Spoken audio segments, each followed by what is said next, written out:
Welcome back. Senate Republicans looking to parlay critical strategic support for Israel and Ukraine into policy change and additional security on our porous southern border, where the flow of illegal immigrants and deadly narcotics continues largely unabated within the Biden administration. Stephen, timing is everything. Do you think the president will make a deal over the holidays? I don't know if it'll be over the holidays, but a deal has to be reached. I mentioned impasse because we're kind of a stalled situation right here, and taxpayers are getting frustrated with just funding things that don't impact us as far as a regular person seeing it as not impacting citizens of the U.S. And so a deal will be reached. Holidays, I don't think. All right, Rudy, given that the border crisis is arguably an Achilles heel for the president, could Biden give Republicans what they want without taking a major political hit?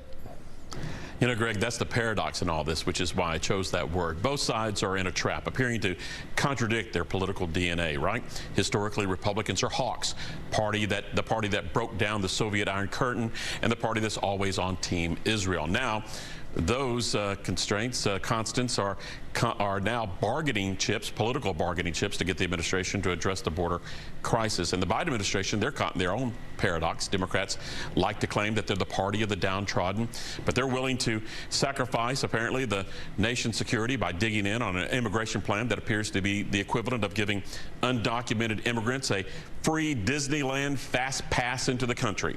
So this truly is a game of political ballot box chicken, and I'm not sure which side loses.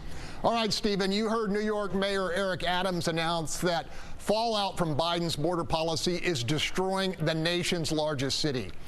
I don't know, it seems like a pretty strong argument for the president to close the gate, so to speak. What do you think?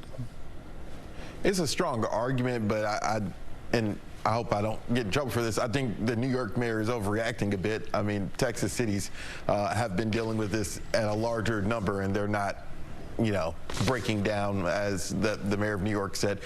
But it does add to the narrative of it's not just Republicans talking about this. Democrats are talking about it as well. All right, Rudy, given how dependent Ukraine and Israel are on advanced American military weaponry, what kind of message would it send to Putin, Iran, and China if this huge aid package gets stuck in a protracted stalemate over U.S. border policy? Greg, that's the political danger of this political game of chicken. As I mentioned, the warning of a European domino effect if Ukraine falls. I believe that's real. History has proven isolism is a failed strategy and creates a deeper, deadlier hole for the U.S. to climb out of. So, you know, here we are. We're waiting to see how will history repeat itself. Greg? All right, Stephen, you mentioned this earlier. Aid fatigue is a real thing in Texas and the nation, for that matter. Do you sense more and more Americans are less willing to send their tax dollars, many of them borrowed, to fight wars against tyrants and terrorists halfway across the globe? Definitely, and I know the United States is in an interesting position, and Republicans and Democrats agree on this because, you know, if we don't fund Ukraine, Russia could, start impacting things that impact us directly. But there's definitely fatigue. People in the United States are tired of our money going to other things that they can't tangibly see an impact from. All right, let's leave it there. You can see this interview or any of our past interviews by going to our YouTube pages. And keep the conversation going by hitting us up on social media. And we're going to take a break for Christmas, but we'll see you after the holidays.